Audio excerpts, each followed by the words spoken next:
The Earth is literally crawling with killers.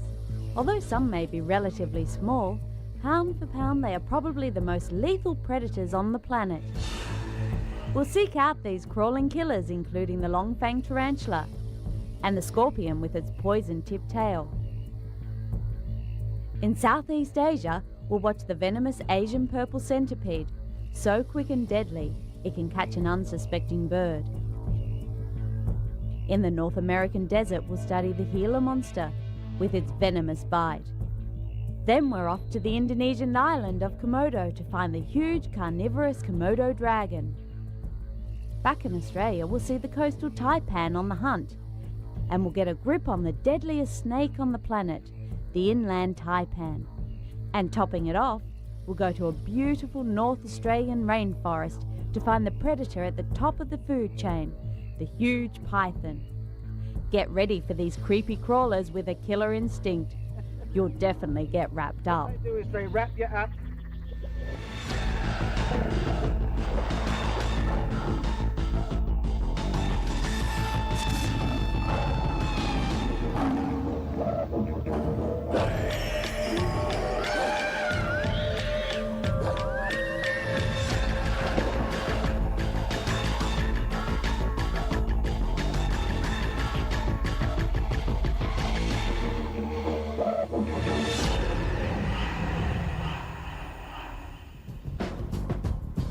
Right in the heart of Australia's most populated city, Sydney, you'll find the funnel web spider. The aptly named Sydney funnel web is the world's deadliest spider and among the deadliest of creatures in existence, responsible for the death of 60 people during the last century. I'm not here for a backyard barbecue. I'm looking for a deadly spider. In fact, the deadliest spider in the world.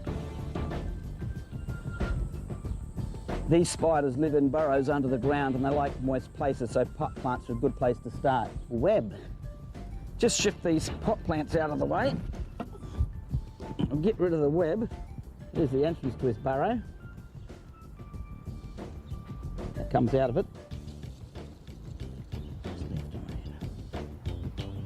Now there she is. Let's get her to go in this little bottle so we can have a good look at her. In you go, in you go. Yep, beauty. The Sydney funnel web, a very primitive but famous spider, very efficient hunter. It's an ambush predator, pouncing on anything that walks past its burrow. And isn't she a beauty? Spiders have been evolving on this planet for about 360 million years. They have adapted to environments all over the world. In Southeast Asia's tropical forest, the earth tiger tarantula is one of the most superb hunters. Thousands of tiny hairs on its abdomen and legs are used to detect vibrations from potential prey. Incredibly impressive hypodermic fangs are used to dispatch victims. Near the tip of each needle-sharp fang are minute holes through which venom passes into the prey. This venom is a paralyzing neurotoxin of a quality lethal to small creatures, but not usually to humans.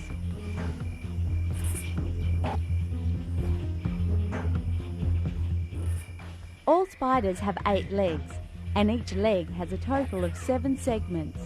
Inside the segment of the front leg are taste sensors called tarsal organs. These enable the tarantula to identify food and water.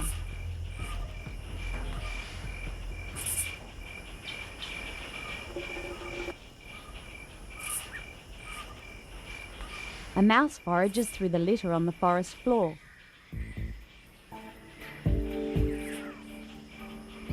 Sensing movement and tasting food ahead, the predator presses forward.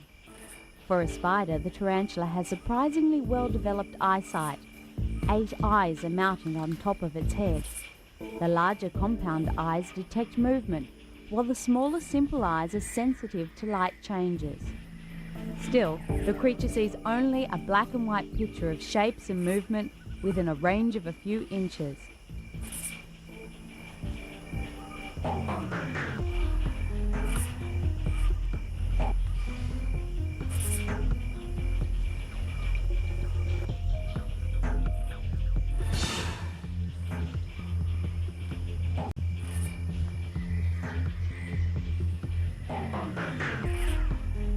The tarantula uses its fangs and serrated mouth parts to grasp and hold the prey in place while it injects venom.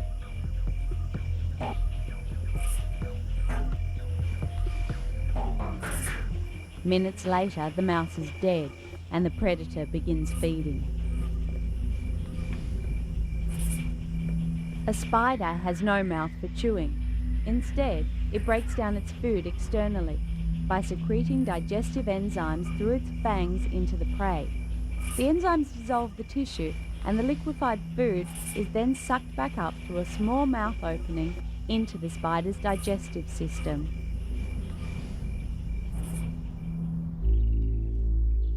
Now, spiders have another closely related arachnid cousin.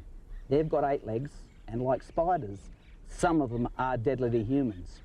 We've got one just here. Let's give it a run under my hand. He's a little bit uptight. And it's this little fellow, the original creature with a sting in its tail, a scorpion.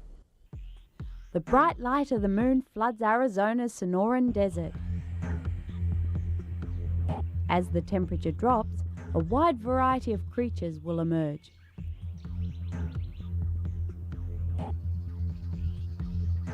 The flashlight is switched off and the ultraviolet lamp is turned on to scan for scorpions. A giant desert hairy scorpion glows in the black light.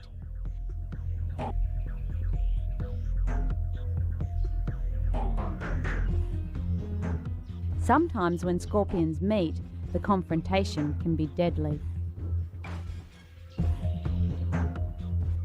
Rapidly stabbing with their venom-filled stingers, known as tollsons, the scorpions lock pincers in a violent struggle of life and death.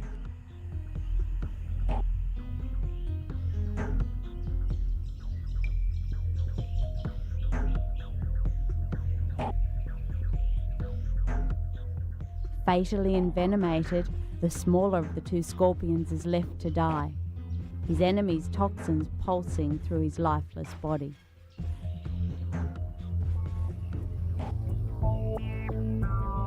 Coming up, if you think an 8-legged crawling killer is nasty, get ready for one with 38 legs.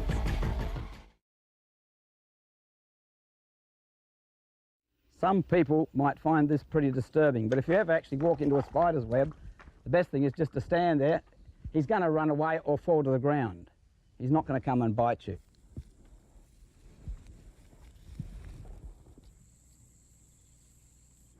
Here we've got a tarantula. This is actually a brush-footed trapdoor spider. Amazingly enough, it doesn't have a trapdoor. It just lives under rubbish and hunts its prey down. If you ever have to remove a spider from your house, the best way to do it is a little plastic container. Just go plonk, slip the lid underneath it. Presto, one spider. Now, amazingly enough, this spider can make a good pet, if you like them. Big trapdoor spiders are sometimes known to eat small birds.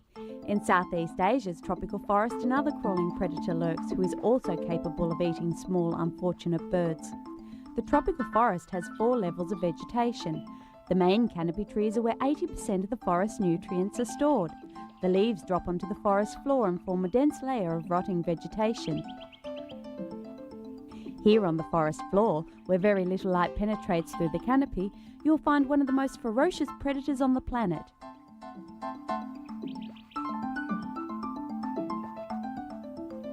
The Asian purple centipede actively hunts for prey.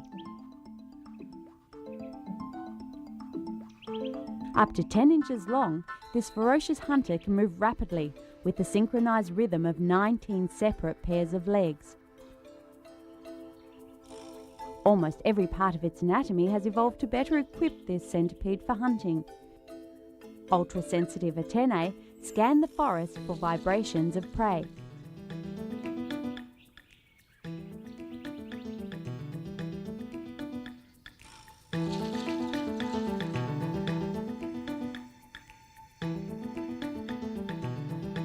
Its legs are tipped with needle-sharp claws for grasping and puncturing.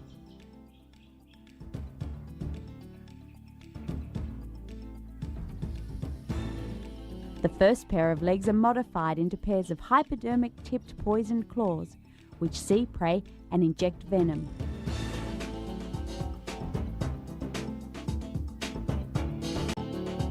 "15 feet above, a white-ruffled munya is perched in the lower canopy.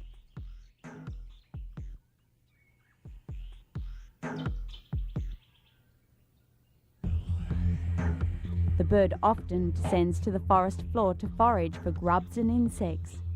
Telltale vibrations of prey reach the antennae of the centipede, and the hunt is on.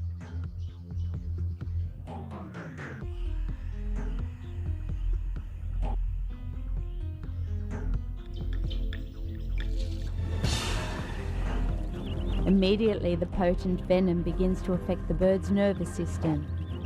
In a matter of seconds, paralysis sets in.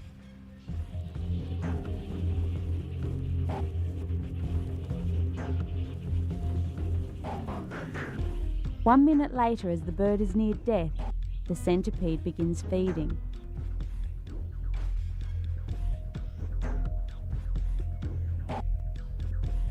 Through its poisoned claws, it injects secretion containing enzymes which start to break down the tissues of the prey. But unlike a spider, the centipede has a mouth that tears off pieces of flesh and toothed jaws that chew. Then the food is passed into a well-developed gizzard that grinds it to bits.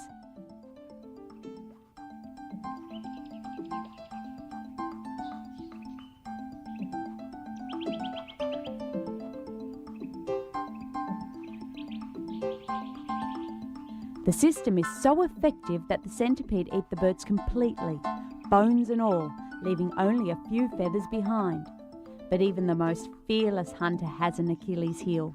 For the centipede, it's moisture. So now the creature must return to the damp recesses of the forest litter. Unlike insects, it cannot close off its breathing holes to retain moisture. So the fearsome centipede can dry out and die if it simply stays out too long in the open.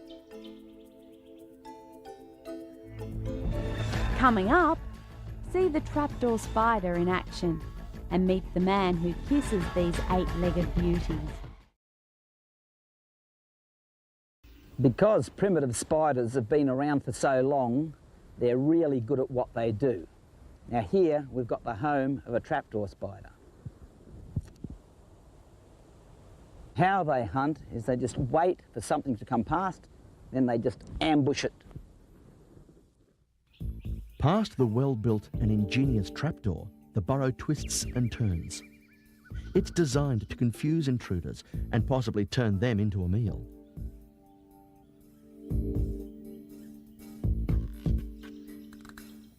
The trap can also be locked or held shut by the spider, increasing concealment and security. In the wild, trapdoor spiders prey on the weak and unwary. They're called bird-eating spiders because they will eat small birds and chicks which fall from nests. Or, as in the case here, an abandoned baby mouse.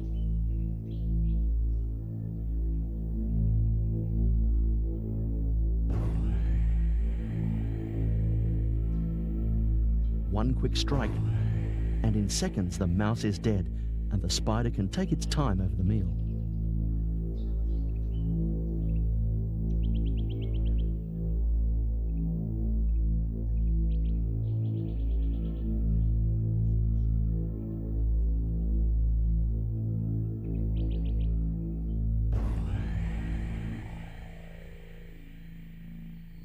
Rob Reddle and his friend John Robbo Robinson are up in the Cape. That's Australia's Cape York Peninsula, largely a natural wilderness. They're hunting for big spiders. Do you reckon he's a fairly big fella? He should be, going by the size of the hole. I'd say he'd be, I reckon he'd be about that big, so he's not a bad size. They have tripwires out here, and they run down, and they stay in their hole, and they'll sense the tripwires go. These particular spiders usually only have one entrance. A lot of other spiders will have more than one entrance. So if we follow that hole down, we'll find him. He'll be in a little web sack right at the end, somewhere moist, and hopefully not too deep. But usually they wait until it rains and they dig their hole when it's soft. But they're quite often little crabs in the creeks. They'll go and pinch their hole. Yeah, as we get a bit closer, his web will get really thick.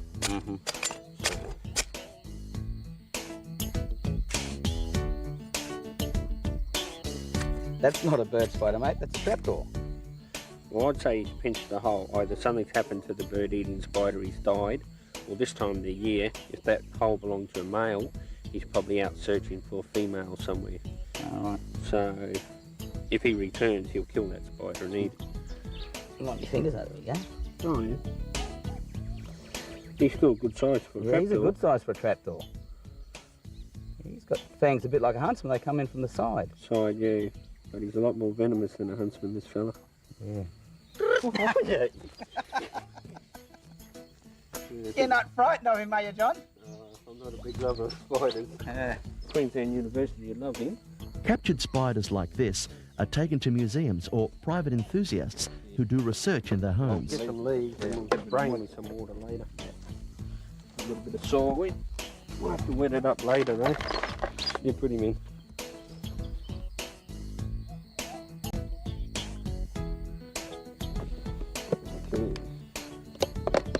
Now will you carry him? Yeah, it's okay now. I don't mind looking at him, I just don't like him touching me.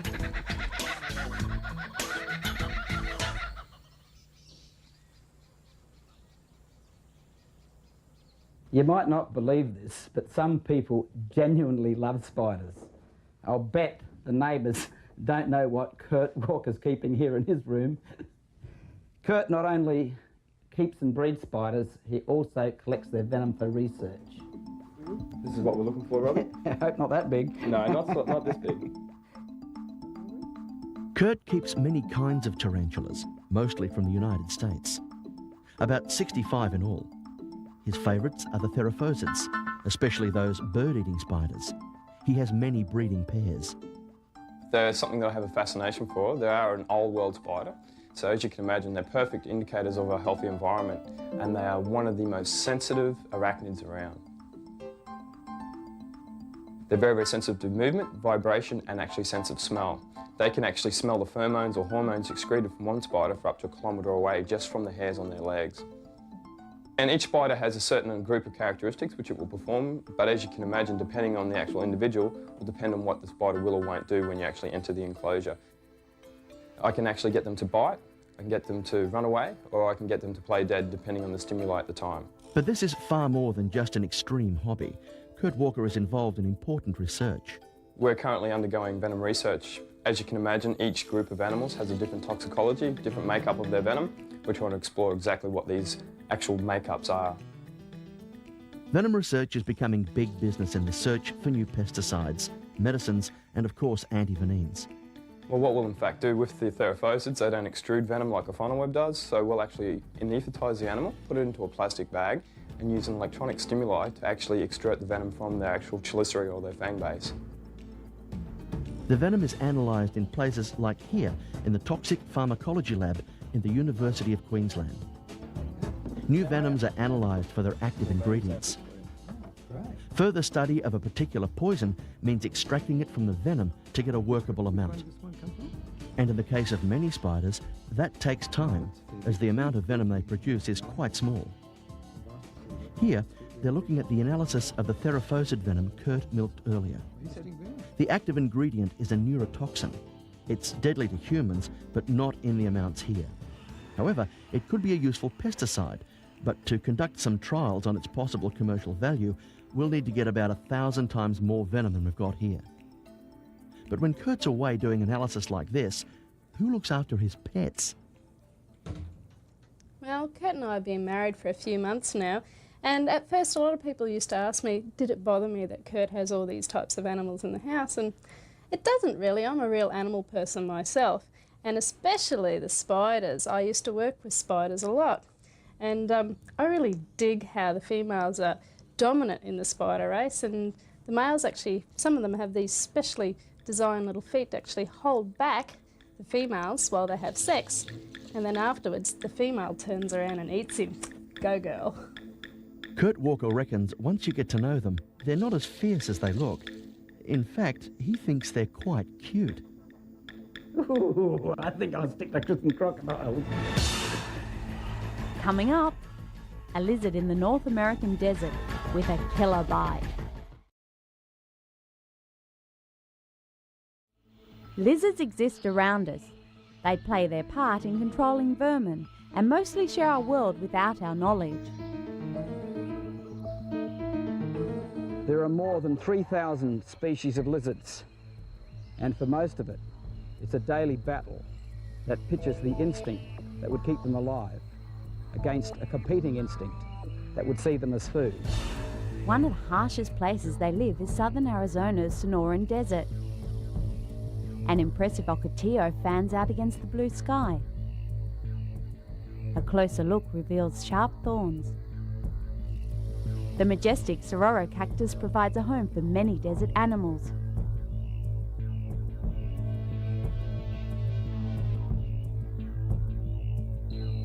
Like the tough plants of the desert, the impressive Gila monster is also ruggedly built. The lizard's skin, a beaded armour, provides the reptile with protection it needs to forage under dense cacti and thorny shrubs.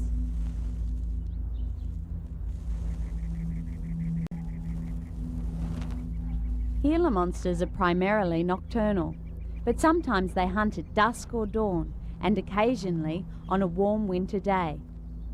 This threatened lizard is legally protected in every desert in which it is found. Passing the base of a desert smoke tree, the lizard disrupts the slumber of an aggressive western diamondback rattlesnake. The lizard is unconcerned, but the rattler is coiled and ready to strike.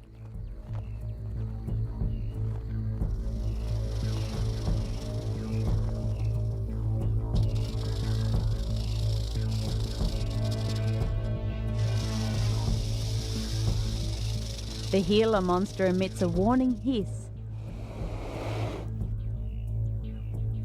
and the snake responds. The rattlesnake's strike is lightning quick, but the Gila monster is out of range. The lizard's sluggish appearance could be deceiving, but when provoked, the Gila monster is surprisingly quick-footed. With the snake a safe distance away, the Gila monster resumes his hunt, using his tongue to taste the air for scent of his prey.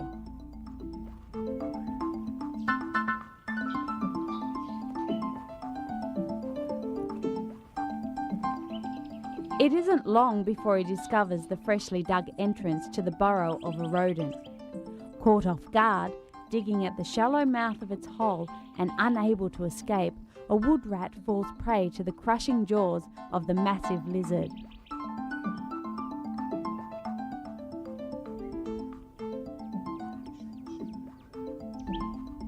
The Gila monster is one of only 2 venomous lizards in the world, releasing neurotoxic venom from its lower jaws and shooting it into its prey. It takes only 2 minutes for the wood rat to be completely consumed. The Gila monster makes his way to the protection of a bush and begins digesting its meal. Take your choice for a name that will instill fear. A land crocodile or a dragon. Either one works. Up to 2.5 metres or 8 feet long and weighing up to 180 pounds. A menacing, flicking tongue, tasting the air for any trace of prey. And a mouth so overloaded with bacteria that a bite means almost certain death. The Komodo dragon from the Indonesian island chain has been known to the Western world for just over 70 years. The first rumours about these giant lizards in the early part of the 20th century talked about a land crocodile. Just think of the name for a moment. A land crocodile. Hey, this reptilian beast that lives in tropical waterways often strikes fear into people's hearts. And you can see why. But at least he lives in murky water. Then you wouldn't want to swim in. So, You keep clear of the water, you're safe.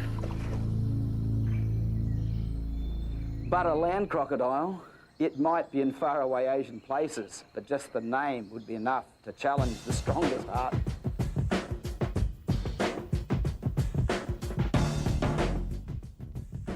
An area of the Indonesian archipelago called the Lesser Sunda is where you'll find the biggest of all the lizard species. It's a peaceful, idyllic place, a group of volcanic islands just to the southeast of the tourist mecca of Bali.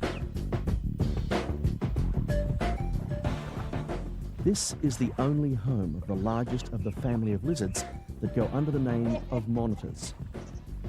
The land crocodile name quickly disappeared, and Douglas Burden, the leader of a 1928 American expedition, gave a new name to the world's largest lizard. An equally fearsome title at that, the Komodo dragon. The main islands for the dragons are Komodo, Rinca, Padar, and Western Flores. Rob Reddell found the dragons on Flores Island. It's typical Komodo habitat, open tropical savanna country, thick forests that are concentrated in wide, flat valleys and rocky hills.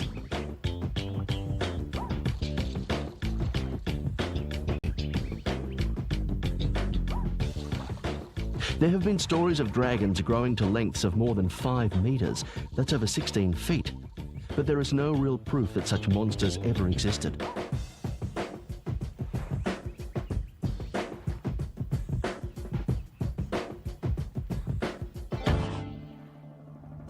"11 feet is the longest recorded specimen, and that may be enough when you're right next to one.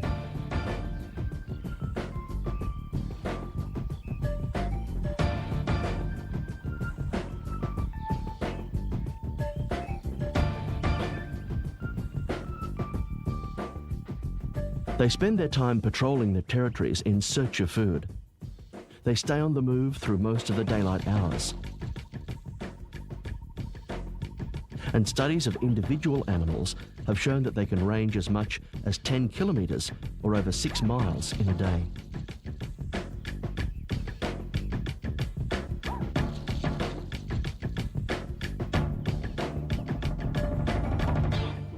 With the Komodo, it's all about size.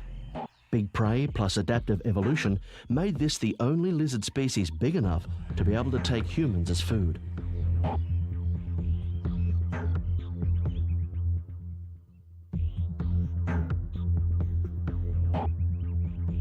The Komodo has a reputation as a man-eater, and when you see what they can do to the carcass of a goat, it's easy to understand that they could quickly dispose of a human body. Witnesses have told of a male dragon weighing around 110 pounds eating an 88-pound pig in 20 minutes. To put that in some kind of perspective, a human weighing around 130 pounds would have to eat more than 300 hamburgers in 20 minutes to come anywhere near the appetite of the Komodo dragon. There have been stories of local villagers being taken. A tourist who fell and injured his knee supposedly taken in 1973 after his guide ran off to get help. And there's the German tourist who went to the beach alone to sunbathe. All that was found of him were his glasses and his camera. Attacking and eating an injured tourist would fit the Komodo's hunting pattern. They are mainly opportunistic carnivores at the top of the food chain in their home environment. Many Komodos have become accustomed to intrusive tourists, but the primitive instinct is not far below the surface. What makes their bite so dangerous isn't so much the flesh wound. I mean, of course, they can take a large chunk out of you or leave a major hole or a long cut, jagged wound, whatever.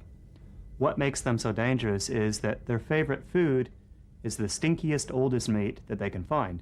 So therefore, they have huge amounts of pathogenic or dangerous, disease-causing bacteria in their mouths. Perfect environment for huge infections, dangerous infections, leading to blood poisoning, which ultimately can lead rather quickly to death. The flash of speed is often the first sight prey can catch of the Komodo. The prey is rarely taken to the ground in the first attack, and they seemingly make good their escape, only suffering a bite from the serrated teeth of the dragon. But that bite laden with deadly strains of septic bacteria from the saliva of the dragon, is what makes the Komodo a unique hunter-killer. Next, we enter the world of the taipans. One bite from this snake contains enough venom to kill around 250,000 mice.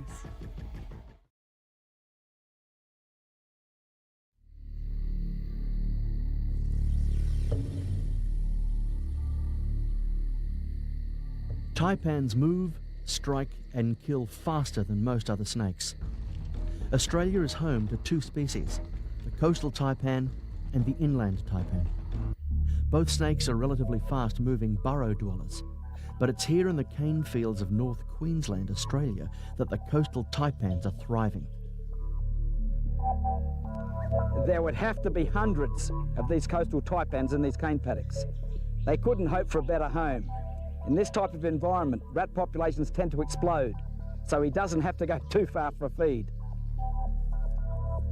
Although the introduced black rat has been of great benefit to the taipans, the original species it displaced was the brown bandicoot, a rat-like marsupial. A much larger animal with long, sharp teeth, the bandicoot could be quite a formidable opponent. The fact that the coastal taipan evolved to hunt the brown bandicoot explains why it first developed the strike and retreat hunting technique it still uses today. With its body temperature perfect for hunting, this coastal taipan moves effortlessly through the cane, tasting the air for any signs of its prey. It isn't long before the taipan senses a rat nearby. When the taipan enters the burrow, the unsuspecting rat finds itself trapped.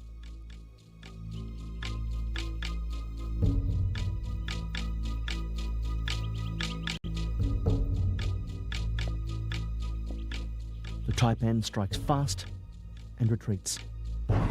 This technique means that the taipan can immobilize its prey without risking any injury from sharp teeth and claws.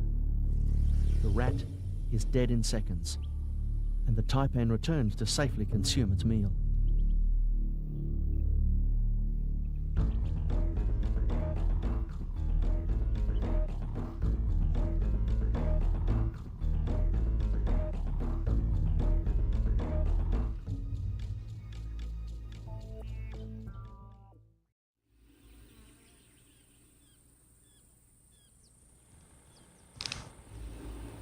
Rob is now attempting to locate the deadliest snake on the planet, the inland taipan. His unique spotting method involves driving into the morning sun to make the ground rock reflect and glitter. A little bit right now. Go right. Go straight on there. Just follow that edge there. The theory is any snake will also glitter in the sun, but he'll probably look different and be moving. I see some movement to the right there. Just keep going a little bit right. Yep, looks like there's one ahead. Just keep going, keep going. See him shining there? Gee, they stand out, look at that. Just stop, stop, don't get too close, he's just cruising. Okay.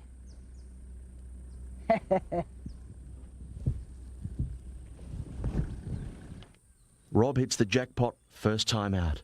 This is the lonely but very large home territory of the inland taipan.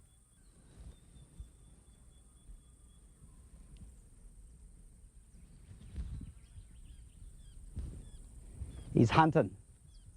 He doesn't even know we're here.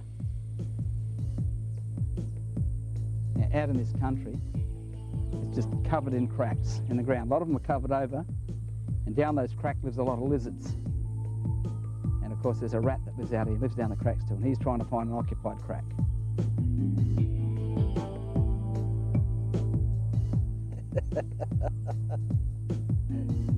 Tongue coming out, look at that.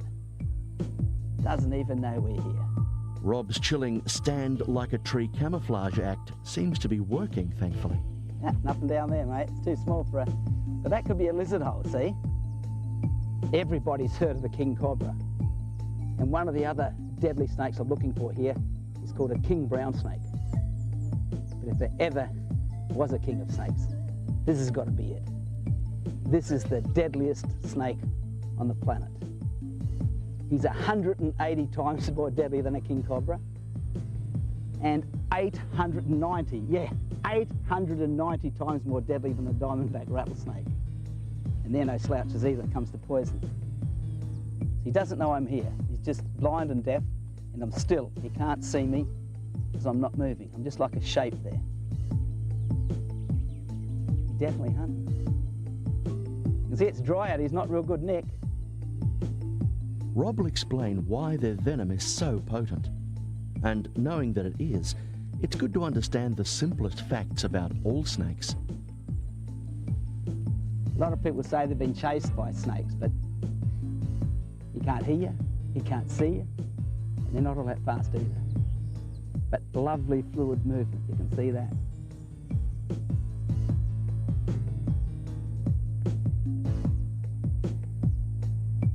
We're going to set his morning jaunt. We're going to have to grab him. Hopefully he'll come out. If I hold him and stop him from going down, he should come out.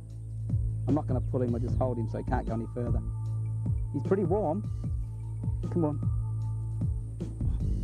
I'll just hold him there so he comes back. Wonder what's got hold of his tail, I suppose he's going to think. Okay. Gotcha. There it is. Deadliest snake on the planet. Now, you get a bit of a hiss up there. He's not too happy about it. He's not too happy. You can actually see his fangs hanging down. Just here, a fang.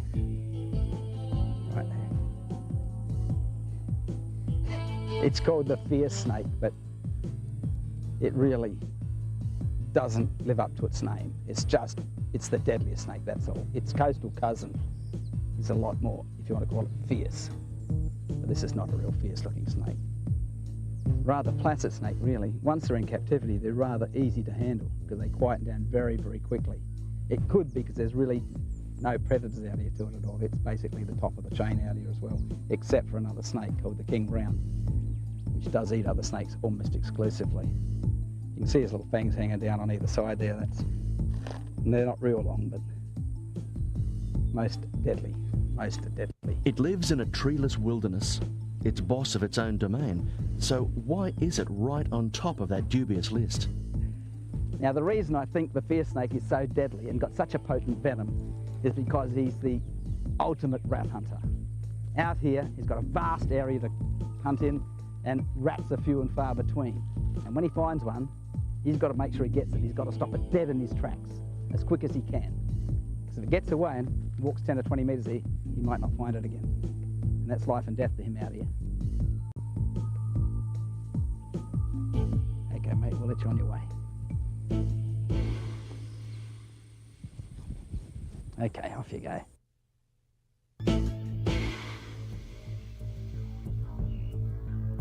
Next, this snake might not have a poisonous bite, but when they're this big, they can really put the squeeze on you.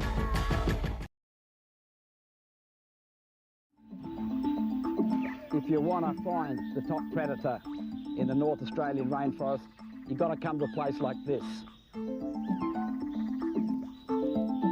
The king of the jungles in Northern Australia is not a tiger, it's a python. And he's probably the reason why the feisty little jungle carpet only grows to about 1.5 metres or 5 feet long. In here, the bigger python takes care of the fruit bats, the possums, the larger birds and the wallabies. Rob is hunting the largest python in Australia, the amethystine. It gets its name from the iridescence all pythons share, but none share his enormous size when fully grown. Now that just leaves the smaller rats and birds for the jungle carpet. There's just no need for him to get any bigger.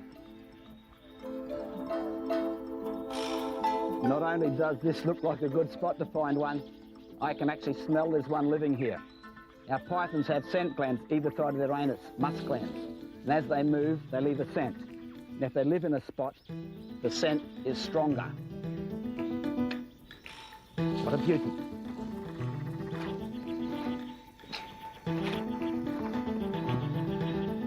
Now this is only a small one, about 3 metres long. Now, a lot of the Australian pythons grow to about 3 metres, and they're considered reasonably big in world terms. Now, see what he's doing? I've got him by the neck, so he's going to wrap me up. If he was bigger, I could be in trouble. A couple of things I'd like to show you here. Now, nearly all of the pythons have heat sensors on the side of their face, on the bottom jaw. They're infrared sensors. That enables them to find a bird at night, because snakes have got very, very poor eyesight. And this fellow's also got him on the end of his nose, very directional. And he is a bird eater. Long, thin snake, does a lot of climbing. And as you can see with the size of his head, he can put away a fair-sized bird. Now Rob's after a fully grown specimen. And when you encounter a snake at the length of a school bus, even he has to keep his wits about him. Here's a fairly big one. It's an amethystine python, just resting on the other side of this rock. Now, if you have to tangle with an amethystine python about this size, you've got to be a bit careful. He's got a huge head about as big as my hand with 80 sharp teeth. If he bites you, he'll puncture every blood vessel in your arm. You'll bleed like a stuck pig, swell up, lots of bruising. But not only that, if he wraps you up, you can be in trouble. This one is big enough to kill you. Now, he can't run away. He can't move very fast. So he's in the defensive mode. We're coming close, he'll have a few strikes at me. Don't try this at home.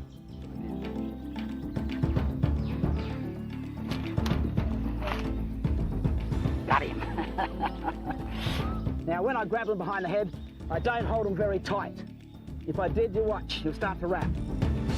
You throw a coil up, he's going to try and wrap me up. Coil down around the arm there. So if I let his head go, he'll try and escape. So I'm not going to let him wrap me up. Let him go off, see? Don't restrict him. So he's not going to wrap me. All I have to do now is basically stick his head in my bag and let him crawl in. He's wrapping my leg up now. You see that? Try not to let him wrap up. He's a fairly good size too, look. I'd say about 16 feet. Now all I have to do now is basically stick his head in the bag, if I can, and let him crawl in. On you go, mate. That's the easiest way to catch a big snake. In you go. It's handy to have that little hoop there. In you go. Now, just as well he hasn't got arms. Just as well they're not fast either.